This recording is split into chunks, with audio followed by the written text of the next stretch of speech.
Setelah Hasto Kristianto resmi ditahan oleh KPK, akhirnya itu menuai banyak sorotan dan itu pasti akan berbeda-beda persepsi antara barisan pembenci dan juga barisan yang kemudian mendukung tindakan penahanan yang dilakukan oleh KPK terhadap Sekjen DPP PDI Perjuangan. Pasti dari kader-kader Partai Banteng ataupun simpatisan Partai PDI Perjuangan akan mengatakan bahwa hal tersebut merupakan tindakan kriminalisasi, merupakan tindakan politisasi hukum yang dilakukan oleh Jokowi melalui Komisi Pemberantasan Korupsi. Akan tetapi dari kelompok yang kemudian pro KPK pasti juga akan mengatakan bahwa hal itu layak dilakukan oleh KPK. Nah, kali ini kita akan menyimak bagaimana penjelasan dari ex penyidik KPK, Yudi Purnomo Harahap, yang kemudian menjelaskan bahwa penahanan Hasto Kristianto merupakan hal biasa dan tidak perlu didramatisir. Dan Bung Patra yang notabene sebagai pengacara dari Hasto Kristianto mengatakan bahwa penangkapan Hasto Kristianto merupakan tindakan politisasi hukum yang dilakukan oleh Komisi Pemberantasan Korupsi. Nah, tak perlu berpanjang lebar seperti apa videonya, kita simak berikut ini. Ya memang karena banyak hal ya yang menurut saya menjadi alasan ya penyidik untuk menahan. Dan salah satunya adalah bahwa saya yakin penyidik akan segera ya melimpahkan kasus ini ke pengadilan, karena memang dari tadi yang disampaikan oleh Pak Setio selaku Ketua KPK ya dalam konversi persnya tidak berbeda jauh ya dari ketika penetapan tersangka dan kemudian ketika menjawab permohonan dari pihak Hasto dalam pra peradilan. Artinya saya yakin bahwa KPK sudah mempunyai banyak bukti, dan yang paling penting ya sebenarnya penahanan ini merupakan hal yang biasa. Ya, sebelumnya kan hari sebelumnya juga kita melihat KPK juga menahan orang juga. Jadi menurut saya kan tidak ada yang perlu didramatisir bahwa ketika KPK melakukan penahanan itu adalah murni bagian dari penyidikan, yang tentu kita tahu bahwa ketika misalnya Pak Hasto ingin pra peradilan, KPK pun juga menjawab akan siap menghadapinya. Tadi kita dengar sendiri Pak Setio sudah memerintahkan Biro Hukum ya untuk kemudian menghadapi di pra peradilan. Dan sekali lagi ini juga menegaskan dari pihak KPK bahwa proses penyidikan ya tidak ditunda akibat adanya pra peradilan. Dan ya ketika kemudian ada pemeriksaan yang dilakukan oleh penyidik hari ini dan kemudian dilakukan penahanan, ya itu murni adalah kewenangan dari penyidik. Melihat bahwa kita tahu bahwa ketika ditahan ya selain karena berkas perkara mungkin sudah hampir selesai, tapi juga karena ya tadi ada alasan objektif dan subjektif. Itu dia Mas, kalau kita melihat dari alasan objektif maupun subjektif, karena ini kan adalah pemeriksaan kedua bagi tersangka Hasto Kristianto. Di pemeriksaan pertama nampaknya tidak dilakukan penahanan, sekali lagi dengan alasan subjektivitas penyidik. Tapi kali ini berbeda. Menurut Anda, apakah kemudian alasan subjektivitas penyidik itu, Anda kan kemudian pernah juga menangani kasus-kasus serupa begitu. Apakah kemudian Hasto dinilai akan melarikan diri atau juga menghilangkan barang bukti atau bagaimana? Ya pasti salah satu di antara tiga itu, apa salah dua atau tiga-tiganya. Ya kan penyidik pasti mempunyai alasan ya. Yang pertama tadi apakah akan melarikan diri ya, artinya kemudian tidak kooperatif, kemudian menghilangkan barang bukti ataupun menghilangkan apapun mengulangi perbuatannya ya, tiga itu ya. Tapi saya pikir penyidiklah yang tahu. Namun ketika kemudian dilakukan penahanan, sekali lagi Mbak, hal ini kan merupakan hal biasa yang tidak perlu didramatisir bahwa ini ada politisasi, bahwa ini mengincar, bahwa ini ada pesanan dan sebagainya. Jadi kembali lagi bahwa penyidik mempunyai waktu 20 hari ya masa penahanan. Yang tadi saya harapkan sebenarnya pengalaman saya sebagai penyidik ketika kita melakukan penahanan itu bukan artinya kita mengulur-ngulur waktu, karena begitu dia ditahan argo kan jalan. Dan di KPK pertama penyidikan itu terhadap tersangka udah pasti akan dilakukan penahanan. Kemudian yang kedua, tidak pernah ada tersangka yang ditahan kemudian dia lepas dari tahanan karena penyidik tidak mampu untuk melengkapi berkasnya ke jaksa penuntut umum. Dan kalau kita lihat, saya sendiri ya berharap ya tentu demi kepastian hukum dan tentu ada asas praduga tidak bersalah bagi Pak Hasto ya, bahwa dalam waktu dekat setidaknya penyidik sudah bisa melengkapi berkas-berkasnya, karena memang tidak ada hal yang menurut saya baru. Itu yang pertama. Kemudian kedua, ya kita harapkan dengan ditahannya Hasto ini, kita harap bahwa Harun Masiku sebagai target utama dalam DPO yang buronannya KPK itu juga bisa segera ditangkap, sehingga kotak Pandora yang terjadi selama ini itu bisa terungkap ke publik. Oke, Mas Yudi, tapi sudah bergabung pula bersama kami langsung dari gedung KPK Jakarta, ada tim kuasa hukum dari tersangka Hasto Kristianto, ada Bang Patra M. Zain. Bang Patra, apakah bisa mendengar suara kami dengan jelas, Bang Patra?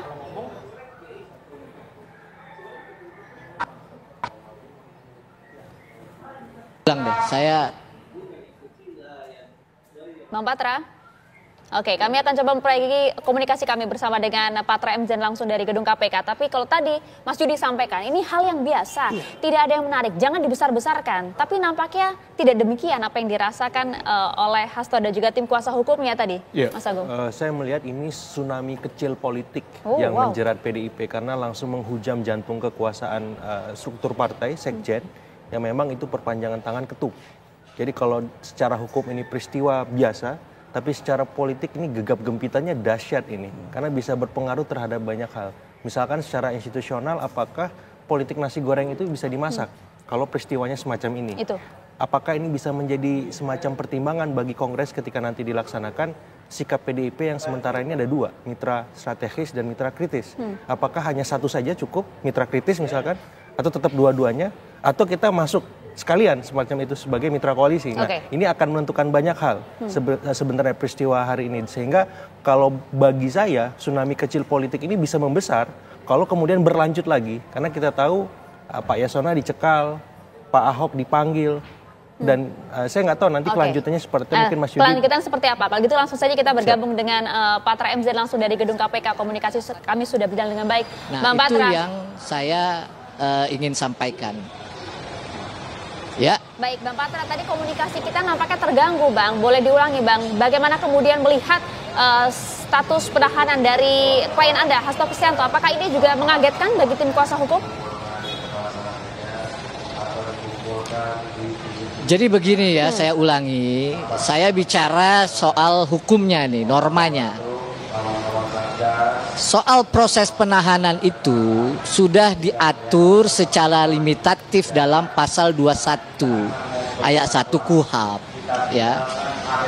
Jadi sudah dibatasi kewenangan itu terkait dengan kalau tersangka dikhawatirkan melarikan diri, tersangka dikhawatirkan menghilangkan alat bukti, tersangka dikhawatirkan mengulangi perbuatan atau melakukan perbuatan ulang. Itu secara norma, ya. Nah, oleh karena itu kalau diterapkan kepada Pak Hasto, tentu alasan formal yuridis ini sebenarnya ya tidak sesuai dan atau tidak perlu diterapkan. Karena penahanan itu sifatnya fakultatif, ya. Maksudnya penahanan itu sifatnya tidak wajib, begitu ya. Nah, sekarang apakah Pak Hasto mau melarikan diri? Apakah mau menghilangkan alat bukti? Ya, sementara alat buktinya sudah dipakai di persidangan sebelum, atau melakukan perbuatan ulang. Peristiwanya sudah 5 tahun yang lalu, ya. Jadi semata-mata ini sebenarnya penyidik mau menggunakan kewenangannya aja ini, ya. Nah, oleh karena itu pertanyaannya, kalau secara formal yuridis tidak perlu dilakukan penahanan, maka tentu yang bisa kita duga adalah alasan di luar yuridis mengapa ditahan hari ini, ya. Dari keterangan Pak Magdir tadi, sebenarnya dalam arti proses pemeriksaan berjalan lancar sampai ba'da zuhur, gitu loh. Pak Magdir sampaikan tadi bahwa setelah ba'da zuhur mulailah penyidik bolak-balik ada yang memanggil. Nah, ini yang kita sampaikan. Kalau memang tidak dikenakan secara penerapan yuridis pasal 21 ayat 1 KUHP, ya tentu saja dugaannya di luar dari ya alasan yuridis begitu. Kalau dibilang itu kewenangan penyidik, ya itu tentu ada memang aturannya. Tapi itu, sebagaimana saya sampaikan, itu sudah dibatasi, ya, dan dibatasi.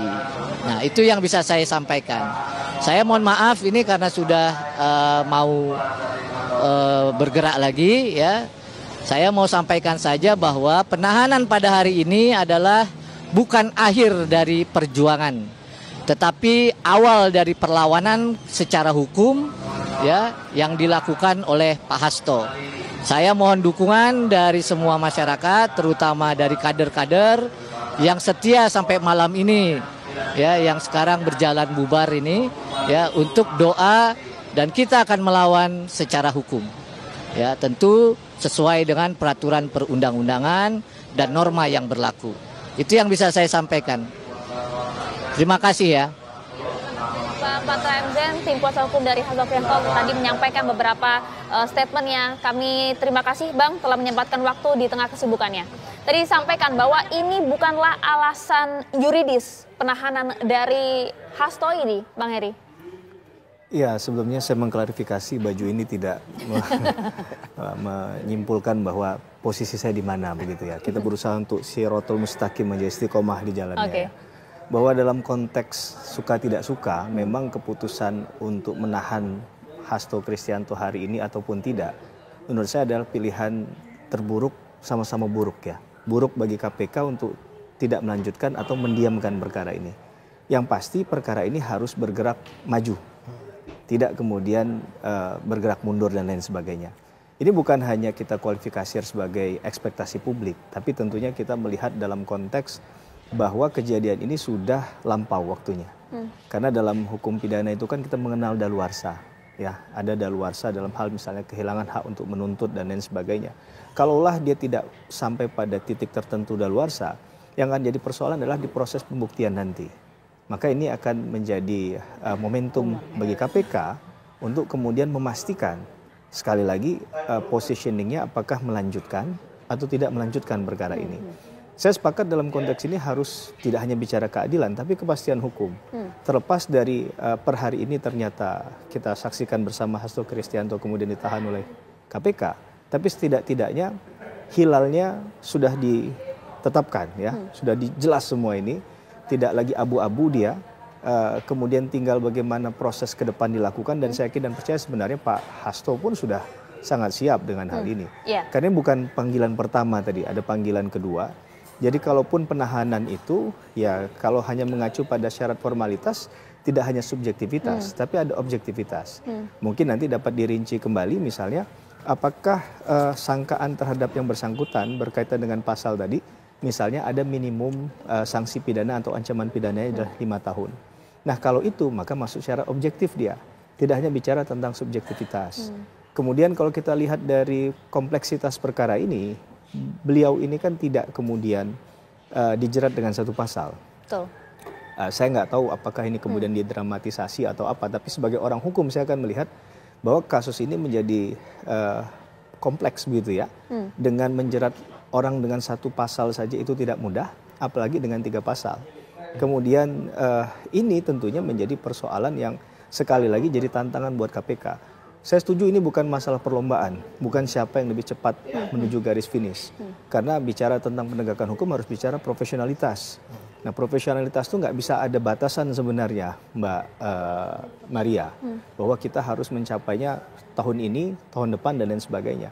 Tapi ini tentu janji yang sudah terucap dan terhutang jadinya. Ketika proses ini sudah sekian lama, bahkan berganti periodisasi dari pimpinan KPK, tapi tak kunjung menentukan. Itu dia, Mas Heri. Kalau kemudian tadi Anda sampaikan bahwa ini memang periodisasinya sudah cukup panjang, kemudian sudah langkah dari KPK untuk melanjutkan atau berhenti, dan artinya apakah Anda sepakat dengan pernyataan tadi bahwa ini sebenarnya memang adalah penyidik saja yang hanya ingin menggunakan kewenangannya untuk kemudian membuktikan bahwa memang kami tetap fokus dalam kasus ini, atau memang betul-betul ada alasan pasti penahanan Hasto ini? Karena kalau kita lihat tadi dari beberapa alasan yuridis tadi ada 3 hal. Ya, saya pribadi manusia biasa, Mbak. Nggak punya ilmu untuk bisa menelusuri kedalaman hati penyidik. Ya, saya rasa Bang Yudi juga Bang Agung nggak punya itu. Nggak tahu kalau Mbak Maria. Kalau dari pengamatan Anda seperti Ya. apa? Apakah ini alasannya tepat secara Kalau yuridis? menurut saya begini, bahwa kasus ini bukan kasus kecil, ya. Kalaupun kita lihat nominalnya kemarin, kalau nggak salah kerugian 600 juta yang kerugian suapnya 400 suapnya, juta. suapnya 400 juta dari Hasto. masih hitungan ratusan juta. Mungkin untuk levelnya seorang sekjen partai besar, kalau memang ini toh benar, itu sangat kecil nilainya. Tapi kan sebenarnya bukan itu persoalan intinya. Bahwa ketika kita bicara bagaimana mengurai satu persoalan korupsi, ini kan tidak hanya kemudian hanya bersoal pada menentukan tersangka saja selesai, tapi proses lanjutannya sebenarnya harus kita baca begini. Seseorang itu ditetapkan menjadi tersangka, kemudian apakah sampai di ujungnya sama, dapat dibuktikan dalilnya bahwa dia bersalah. Baru saya katakan itu penegakan hukum yang bermartabat tadi, yang bisa kita katakan profesional. Jangan sampai tadi di awal digas di penyidikannya, nanti memble di penuntutan, di pemeriksaan sidang pengadilan, bahkan putusannya bisa saja tidak sesuai dengan apa yang digadang-gadang dari awal. Maka kita sebenarnya melihat bahwa kalau tadi bicara tentang kewenangan penyidik, saya sebagai akademisi dan praktisi hukum pun sami'na wa ta'na. Kita nggak bisa lawan itu, memang itu adalah kewenangan penyidik.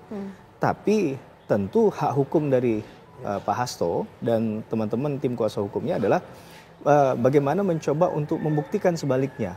Bahwa dalil yang dipakai untuk menentukan dua bukti itu salah. Bagaimana kemudian peran dari Pak Hasto sendiri dalam konteks Harun Masiku. Karena perdebatannya kan kemarin juga dimasukkan pasal 21 Undang-Undang Tipikor, merintangi penyidikan. Mana yang sebenarnya lebih dahulu ini terjadi, merintangi penyidikannya atau melakukan suapnya? Sama seperti kita berdebat mana yang dulu, telur apa ayam ini, kan begitu. Ayam, ada yang bilang ayam, ada yang bilang telur. Mereka punya narasi masing-masing, sehingga maksud saya begini, logika berpikirnya itu kemudian tidak hanya narasi dibalas narasi, tapi dalil tadi dibalas dengan bukti-bukti yang konkret. Karena in criminalibus probationem beden esse luce clariores, kan, bahwa bukti dalam pidana itu harus terang cahaya. Gitu. Sahabat sekalian, kuasa hukum Hasto Kristianto M. Patra mengatakan bahwa proses penahanan terhadap Hasto Kristianto merupakan tindakan politisasi dan tindakan kriminalisasi yang kemudian dilakukan oleh KPK. Akan tetapi ex penyidik KPK Yudi Purnomo Harahap mengatakan bahwa proses penahanan Hasto Kristianto merupakan hal yang biasa dan tidak perlu ada yang didramatisir. Nah, bagaimana respon sahabat-sahabat sekalian? Tinggalkan di kolom komentar. Terima kasih. Wallahul muwaffiq ila aqwamit thoriq. Wassalamualaikum warahmatullahi wabarakatuh. Salam waras, salam akal sehat, NKRI harga mati.